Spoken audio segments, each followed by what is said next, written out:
مثل الجنة التي وعد المتقون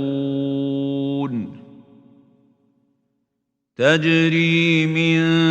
تحتها الأنهار أكلها دائم وظلها تلك عقبى الذين اتقوا وعقبى الكافرين النار